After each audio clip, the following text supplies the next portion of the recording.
Hello, Lockdown Diaries, day 52. Just picking up from where we left off yesterday, talking about the run back from Bulgaria, and just going through some of the route choices and the highlights of that trip that we did in 2019. So that's the trip in its entirety, shipping the bikes out by land on a lorry with Bulgaria bike shipping. We shipped those out to Sofia. I think 13 of us in total, and then spent 2 weeks riding back from Bulgaria. The reason being to allow a 2 week trip to be about sightseeing and back road adventures rather than 2 weeks to rush out to Bulgaria and back again. Yesterday I did the stretch from Sofia out to Budludza and then back along the Croatian coast. And then today, just briefly, I guess the simpler section. That's certainly the bit that I was already familiar with some of it, so easier to plan, easier to organise. But equally, there's so many variations of routes as you get into the Alps region and Dolomites. It's essentially just trying to piece together a route that ticks off as many boxes as you can, whilst realizing that you can't see possibly everything. And so, as with all trips, it's a compromise. And as we've talked in past videos about route planning and trip planning, you kind of just got to do your best. So this was after about a week. We were in Zadar, maybe a few more days.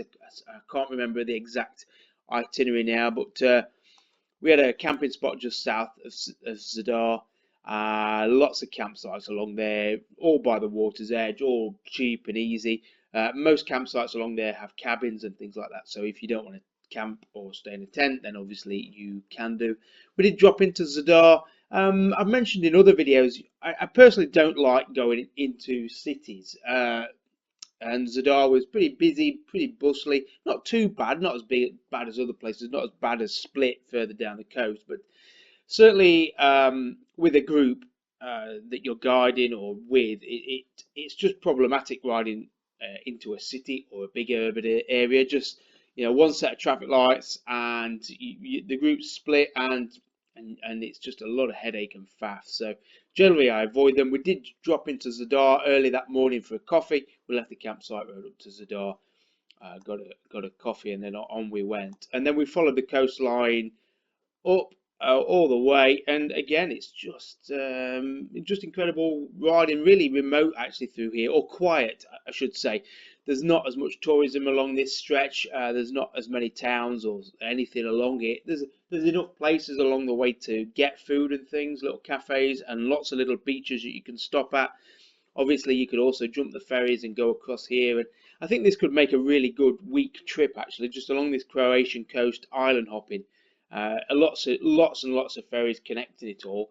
And I think if you had the flexibility of time to just enjoy it and come back, so you could either come down, catch these ferries, and then go from Split out to here, and then here and here and here, and just island hop really. Because there's some beauty. When I was doing my research, I realised there's some absolutely beautiful islands along here, which in 2 weeks you just haven't got time to do. So we came up the coast again, really enjoyed it. People made their own way, made their own pace, and then the plan here was to head for the Dolomites via Slovenia.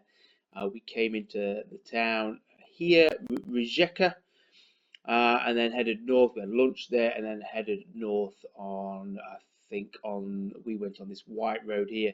So don't take the blue line as gospel. This is just a post-trip revisit of the rough route that I took.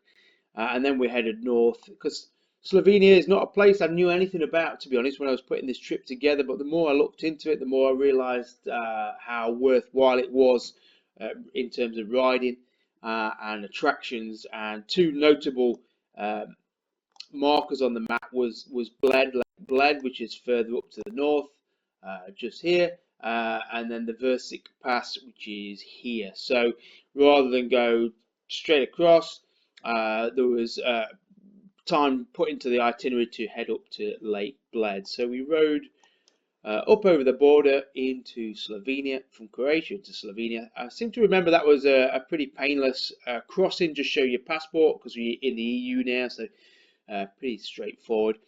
And then as soon as you enter Slovenia, you know, I think I mentioned it yesterday's video when we entered Bosnia. The line on the map really does mark a change in geography and landscape, and it was the same actually when I came from Nepal into India. Nepal and the border into India's it mirrored the ending of the mountains and the start of the desert scrubland of India, or the dry arid heat of India, and the same with um, Croatia into Slovenia.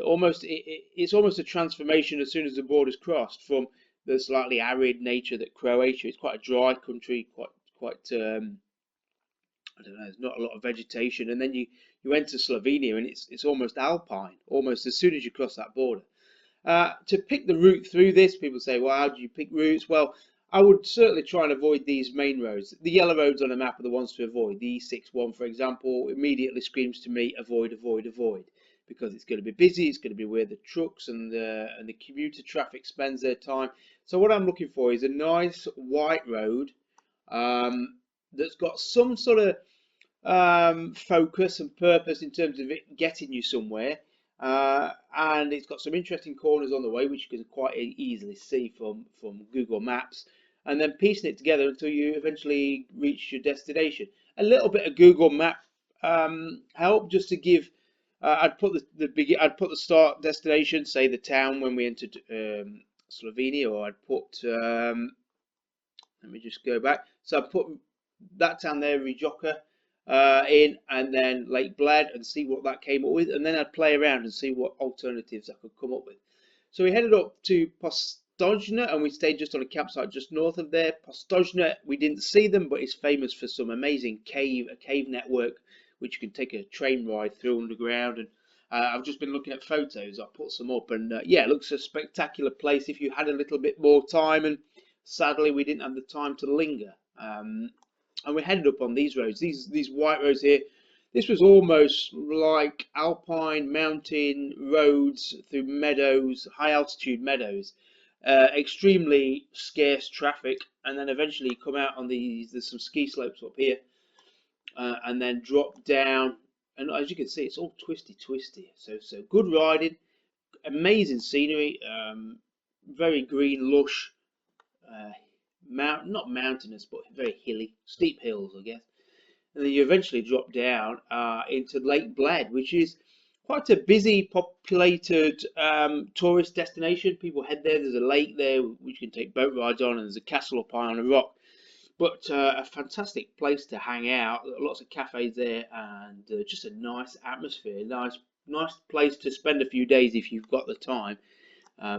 Quaint, but also enough sort of points of interest and stuff going on.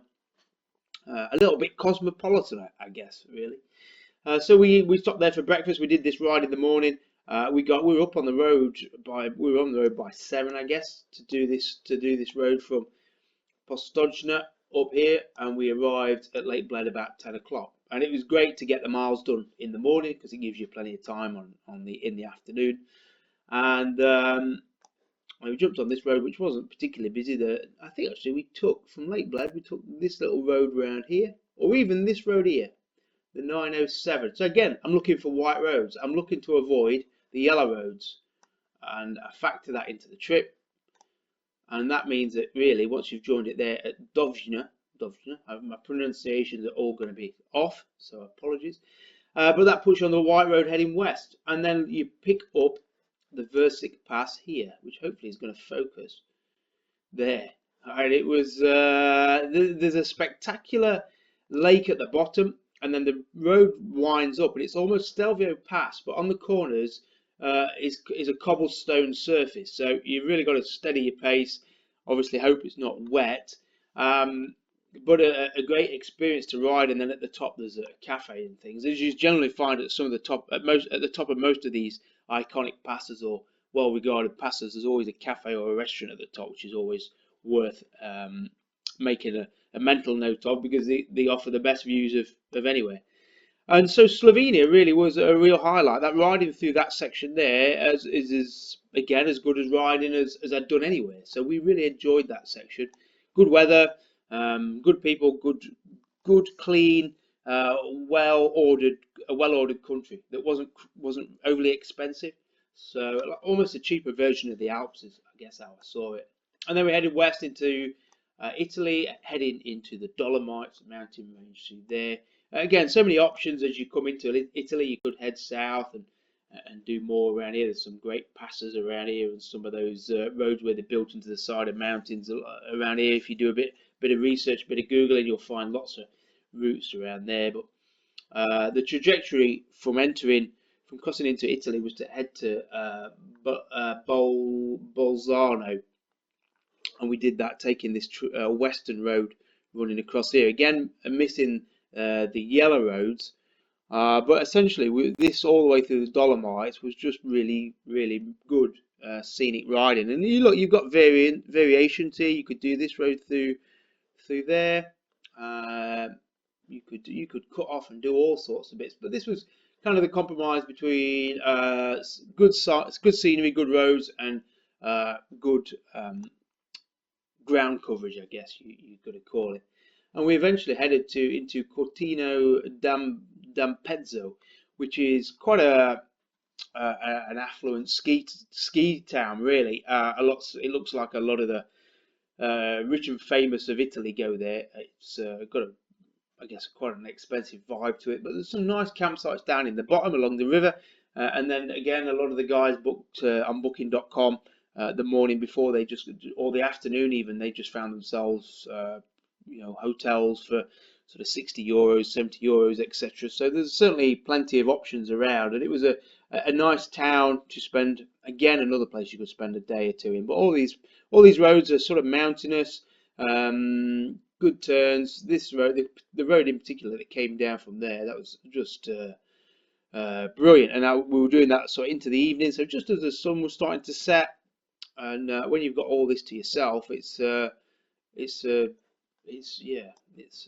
what motorcycling's all about, really. And then we followed it round, we did all these passes here, which is again endless twisties, and it goes past all the ski zones and things. I think the beauty of skiing is the alpine resorts, which in summer are just as spectacular, even without the snow. And they really, the roads around them and to them, the access roads are what we are looking for. Twisty corners, well tarmacked. Generally, the road surfaces through this part of Italy were fantastic. And we drop down, and it's really easy to map a route when you start looking at this. Pick some basic destinations and then find the interesting roads in between. We hit Bolzano. This blue map's wrong. We actually ended up straight up here through the Pen Pass. I'm not sure how you pronounce it. Pens. There you go. If you look at that there, which is I don't think it's on many UK riders' hit lists, but we enjoyed it. And again, a restaurant at the top, and it was up there that I met a couple travelling out to Turkey from, I think they set off from Holland, to up on a Himalayan. So people say, is the Himalayan the right bike for this kind of terrain, the hills and the mountains? I can't see why not. Obviously, you're going to have that limited amount of power going up the hills, and you're flogging the bike a bit, but it's a good handling bike. So I kind of was, for the most part, was able to keep pace with the other guys on the bigger bikes, and they certainly didn't have a problem going up and down the mountains because it's quite a torquey engine. So they were having no problems at all, and I did hear from them later that they made it to Turkey no problems. So, do you need a huge bike? No, I don't think you do. And so we rode up the Pen Pass, which I would recommend, and then we dropped down and then out this way. I mean, to be honest, once you've ridden so many twisty roads relentlessly day after day, you kind of forget which was which, because they're all good in their own way. They all offer something a little bit different, but yeah, just great riding. And actually, when you look at it, picking a route in England is quite complex because there's so many roads to choose from. It's hard to decipher what is a good road, what is a progressive road to get you somewhere. When you look at, say, Italy, when there's mountains in the way, there's a limited choice of roads that go around them, which actually makes route planning so much easier. At least I find. So we crossed here and we did Timmelsjoch. So Timmelsjoch's the private road that crosses from Italy into Austria. And Timmelsjoch is where the museum is that recently burnt down. So if you saw the images on Facebook with the motorcycle museum, that's somewhere out here. So you ride the pass, which is a good ride in itself, or this, I think it's €17 a toll road, and then the museum is about here or something like that. And that was gutted recently with fire, so not sure what's going to happen there. And then Soldum. Soldum's another ski place, quite an affluent ski zone, but there is cheap Booking.com accommodation. I think we found some for €45 up on the hill. We just stayed there, a bit of a dilapidated hotel, way off the main glamorous strip of shops and other hotels, but it was perfectly serviceable, and it was nice to get out, not be in the tent for the night. If you do get to Soldum, there's the Glacier Road at the top, which is one of the highest paved roads in Europe. And again, I think you just pay a toll road at the bottom, but well worth doing because it's all glacier up here, and yeah, some just good sights, good scenery. And then it's a choice because we wanted to hit the Stelvio. Stelvio, I know people are going to say, "Why would you do the Stelvio?" Well, simply because if you've not done the Stelvio, you've got to go. Really, I think, because if you went past it and didn't go on it, and somebody said, "Did you ride the Stelvio?" and you said no, I think you would instantly regret at least not being able to tick that off. So we wanted to take in Stelvio, which is obviously an issue because you've either got to backtrack, which I don't like doing, or go up and over. So we jumped up and over, which wasn't a bad ride in itself, and came back down and then back into Italy, and did Stelvio Pass, which is just outside Bormio. So this is it here. Some of the guys went off there. They jumped that road, which is what most of us should have done, but some of us ended up down in Bormio, and then came up here to Livigno, and then we took there's a long tunnel. It's the craziest thing I've ever seen, really. It crosses the border back into Austria. I think that's Austria, and it's just the longest, narrowest single lane tunnel I've ever been on, and it's traffic lighted, and you pay at one end, and you wait for ages for the traffic to come the other way, and then you get your green light, and you go through this endless tunnel. Well, literally that there is all tunnel single file, so it's quite an odd sensation, but well worth doing if you get a chance to do it. And it obviously cuts under the mountains, and we came up here, and then by that point you're heading into Switzerland.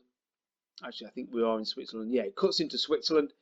Switzerland, obviously, people warn you it's very expensive. You need a vignette. You are going to get done for speeding. Well, speeding, obviously, be sensible and try and stick to the limits because they are very zealous if you get caught and the fines are high. A vignette, if you're not going on the motorway, you don't need one. If you're going on the motorway, you will have to get one, and I think you get one at the first services you get to when you cross the border. But check that first. And in terms of expense, marginally it's more expensive than, say, France or Austria, but if you're camping, it makes really no difference at all, and fuel's roughly the same. And the idea here was to aim for the Furka, Grimsel, and Sustance passes, which are, let's have a look, Andermatt. So I just had to cut a section out there because I couldn't figure out where we were. But we came west, and we're aiming for the Sustance Pass. The Grimsel, Sustance, and Furka Pass are a famous trio of Swiss mountain roads, which are incredible. You won't find many better roads, to be honest. And so we dropped down into Andermatt, which is a nice little town. There's a campsite there underneath the ski lift, and there's plenty of accommodation there. And then we headed out on down to the Furka, the Grimsel, down here. So you got great riding, great riding. And this section through here, if we zoom in on that, as you can see, switch back. And again, easy to navigate. It's not like you're going to get too lost. And there's a good atmosphere. Lots of motorcyclists out on these roads, so you got to be a bit mindful. And then we just started working our way home from there, really. And depending on your time frame, depends on how quickly you've got to do it. Now, you could jump, and I've done it myself before. I've jumped straight across the border into France and then hit the autobahn or the motorway and been home in a day. So it's certainly possible from here to get home in a day. I did that on a Tracer 700 maybe 4 years ago, and that's why I've got tinnitus, because the screen on that bike was absolutely atrocious. But it's certainly possible. But instead, we went up here. We took back roads up through Bern and all this here through Switzerland here, which is good riding. Some ended up for the Vosges. I don't know how you pronounce that. And we all stayed in just a town, Belfort. We found a campsite there. It was en route. And then the next day we just started riding across rural France. And people will poo-poo France, say it's very boring, there's nothing to see. But I really enjoy rural France because you realise how empty and unpopulated France is, how sort of easy and enjoyable a ride it is actually if you get off off the toll roads. Because the toll roads are obviously very boring after a while, but if you've got time to just take the back roads across France, I think you'll enjoy it a lot. We just stopped in little villages, and you go to the little boulangerie, the bakers, and sit in the tobacconists, getting the coffee for lunch and things. And it has got a very simple way of life, quite a charming, old-fashioned, traditional way of life, rural France. Which I actually think is well worth exploring, even if it's not as dramatic a scenery or sights as some of the other places on your trip. But to rush straight through rural France, dismissing it that there's nothing there, I think you are actually missing it. And then we were heading basically for Calais, straight its way back, Calais Dover ferry. We stayed just outside one of the towns here, just outside Arras. We stayed there. And it was also interesting just riding through here, through Champagne country. We saw some old war memorials, some graveyards, cemeteries for World War II dead. You know, we just rode past one, and it was for fallen British soldiers. So just to stumble across things like that, really, which you don't expect to see, or it's not on your itinerary, but by the fact that you've allowed the time to have a realistic daily riding schedule of 200 miles means that when you see something like that, you can stop, take a minute, walk around, soak up some of the atmosphere, and then move on. And that was, I think it was just beneath this Champagne, this Reims area. It's impossible to remember, to be honest. I remember the scene perfectly, but actually the road it was on, I couldn't tell you. And then eventually Calais, we just stayed around here and made the ride in the next morning, and off we went. 2 weeks trip, doing that road. And I've got to say, it was probably one of the most rewarding 2 weeks of motorcycling I'd had, and I think the guys on it had had. It's got so much variety. I think that's the thing.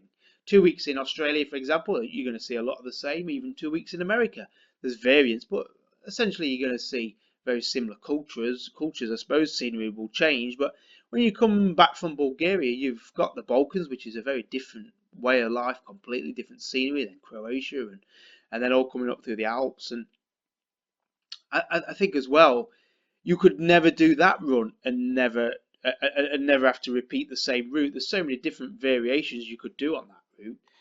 You could come across to Croatia and then drop across to Italy and come up through Italy. You could go to France and then come up the west coast. You could do so much. You could go north into Slovakia, Hungary, Romania. Yeah, there's so many options. If you had 2 weeks to roam on your own, I think because obviously when there's a group of you, you don't travel as efficiently as if there's one. So I think if there's one of you, you could really cover some ground, still not be in a big rush or not feel like you can't stop and see so much. So yeah, I'd certainly recommend this notion of shipping your bike to somewhere and riding back, just because it takes the hit of them out of the mileage, and it allows you to see more without having to race. And there's so many companies. I mean, this was Bulgaria Bike Shipping, who specialise in shipping to Bulgaria, but people like James Cargo could ship your bike to Greece pretty easy, or out to Italy. And then there's the companies that ship your bike out to France, Eurotrain, I think it's called, or something. There's plenty who seem to do it. And if you time poor, I guess money rich, then it gives you more options. That trip in all, including like the payment to me and everything, probably cost people about 2,000, 2,400, depending on how they spent the money on accommodation and booze and stuff. Maybe 2.5 realistically, which is not cheap. And in fairness, you could do it for maybe £800 less if you rode out to Bulgaria and back, and I'd do it for maybe £1,200. So there's many ways of doing it. It all depends on how much money you've got. But I certainly look to run that trip again. I think just because, as I say, the reward was certainly there. It's also good to throw people in at the deep end. One of the riders had barely turned a wheel outside of London, let alone the UK. Pav on his CB500X, and he was quite a new rider, not lacked a bit of confidence. And in a way, the trip was bigger than his ability, I suppose. But he learned the hard way, and he learned quickly. Because you've got to when you're parachuted into Bulgaria and you've got those kind of roads to deal with. So in a way, it was a huge learning curve for him, a very steep but quick learning curve. And yeah, I think sometimes you need that. So it's the same really. If you've never been out of England and you want to get and explore Europe, just get that ferry ticket booked to Calais. Get on that ferry or the tunnel, and then from there your adventure begins wherever you head. Even if you head just back down the coast up here, or stay in the safe rural part of France where riding's easy. Whichever way you want to do it, there's so many options. So that's it. Bulgaria or bust, as I called it. See you tomorrow.